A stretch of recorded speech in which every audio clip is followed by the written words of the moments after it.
Today I'm here with Carl Derry. Why is Carl on my show? Well, Carl comes to our center. He goes to Zumba, and last week he came into me in my office and said, "I got something for you. Someone told me to come talk to you," and I was like, "Oh, okay, come on in, sit down." And Carl told me that he is going to be wing walking in England in September. And I said, yes, I'm very interested. And he said he is doing it for a special cause. So I wanted to bring Carl in here to talk to Carl and find out what he's actually doing and why I'm so excited to have you on my show. So why don't you tell me about what you're going to be doing? Well, wing walking is sort of, if you ever saw any 1920s Daredevil movies, I'll be on an antique biplane.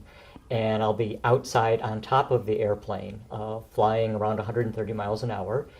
And so this is one of those exciting adrenaline rush kind of things, but they're hooked up with, able to raise money for charity when you do this.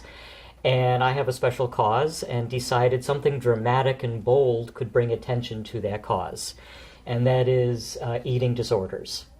I'm raising money for the National Eating Disorders Association. And it includes anorexia, bulimia, binge eating disorder.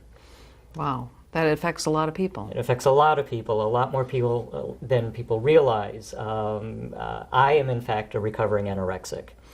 And most people think it is a disease that affects adolescent girls. Yep. But it is much broader than that, particularly young men in their 20s. Will go off and they'll go to the gym, they'll want to get buff, and it takes over their life and they lose control. And it is so easy to hide, and it is so difficult to talk about that there are a lot of misconceptions about it.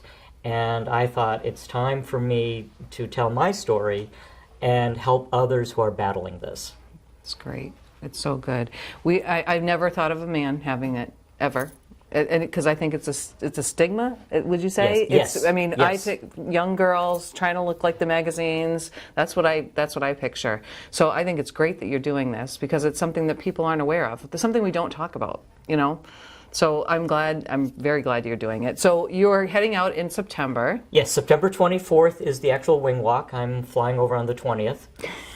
And you're not nervous at all. This is not the only daredevil thing Carl has done. Carl, can you tell them about your Africa experience? Well, I went on a bicycle trip across South Africa, and midway through I had an opportunity to do the highest bungee jump in the world. It was 700 feet off of a bridge. Oh my word. And you just did that for fun. There was no charity involved. No, that was just for fun. And he's still here with us. That's great. Oh my gosh. Something I would love to do, but I don't think I could do that ever. And I got clearance from my cardiologist to do this. She said that the adrenaline rush from this will not cause another heart attack. So she said, when you come back, bring me the video. I want to see it.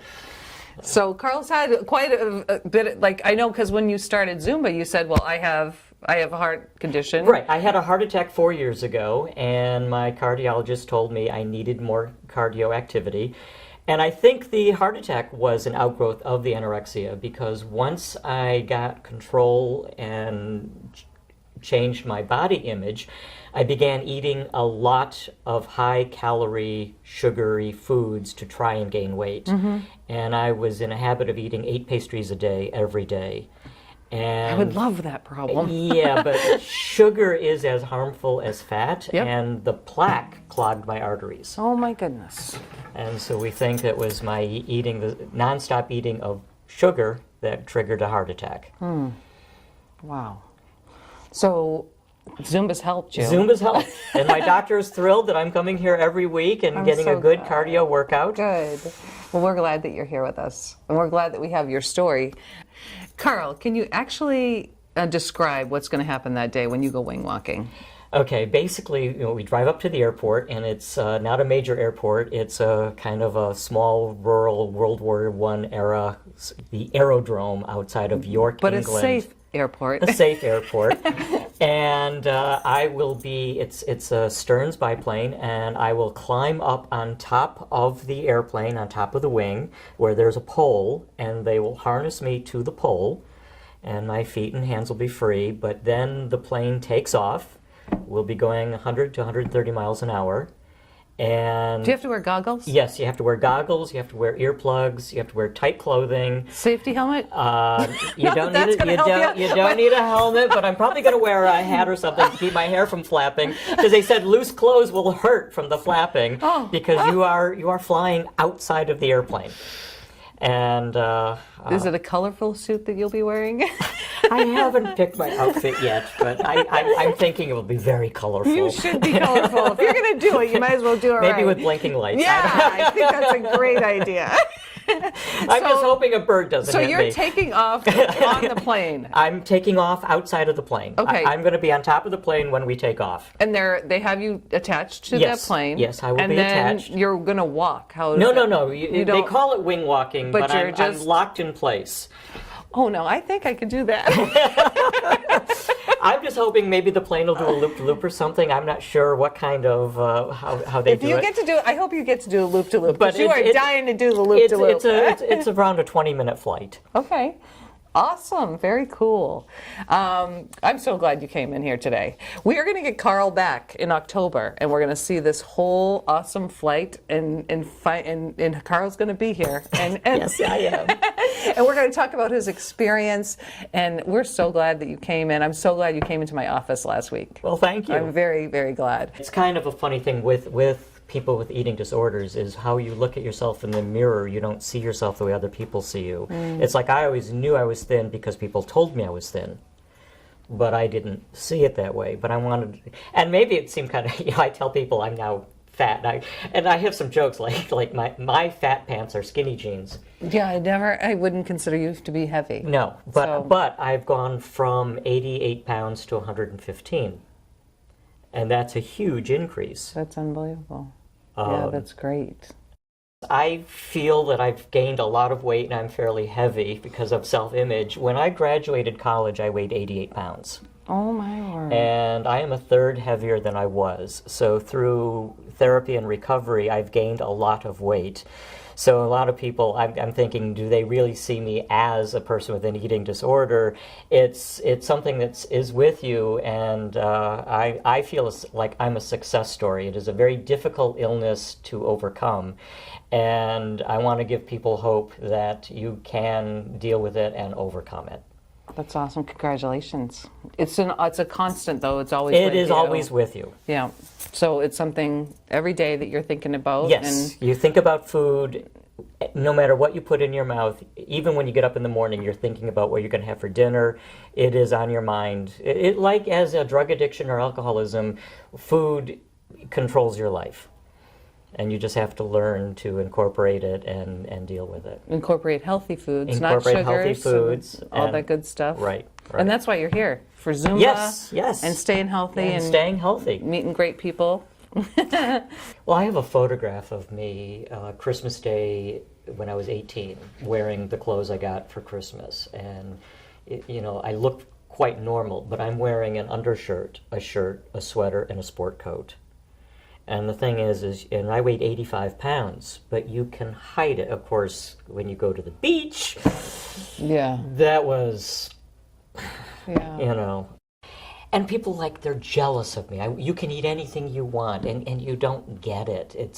And going to people's houses for dinner is an exercise in sheer terror. Because you that's don't awful. know what they're going to serve you, and if you don't want to eat it, how do you not offend them by keeping your plate half empty? And it's That sounds awful. and there is this huge stigma, and my immediate family, of course, knew, and my closest friends knew, but other than that, nobody knew. And there are other things I'm discovering are connected to it that I can identify, and I'm beginning to identify other people. We typically have OCD. We typically are control freaks because it is not about weight. It's about control. Really? We feel we need to control our lives, and the one thing we can control is what we eat. And it is a control issue more than, in most cases, more than even, I mean, for many people it starts out they're dieting, but then the battle's you're too thin, eat, and then it becomes, I'm not going to eat because you told me to. Did it take something traumatic for you to finally get help? Or did someone finally say, wow, you're skinny, or why aren't you eating? Or what was it something that triggered? Or were you reading? The turning point was my sophomore year in college. And I got a chance to intern for a congressman in Washington. And my parents were afraid that I would starve to death if I went off on my own. And I was determined to prove to them that I could survive. And when I went down, and I had 5 roommates, and we had to go grocery shopping, and we had to make our own food. And out on my own and without the family surrounding, I was determined to show the world I could eat and survive. And that was the turning point. It must have been so scary for your mom. Well, yeah, because they were dealing with the fact that I wasn't eating, that I weighed, in high school I weighed 85 pounds. In college I got up to 88. I didn't hit 100 until I was 40. And so by getting out of the house and showing, and again, the control issue and proving to myself and to others I could do this.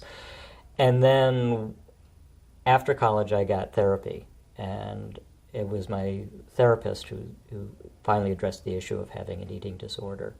That I didn't even think about it, that was the problem. I mean, it's the elephant in the room. I'm not eating. I am as thin as somebody from Ethiopia, you know. Right. But you were probably stuck with that same stigma that it only happens to girls.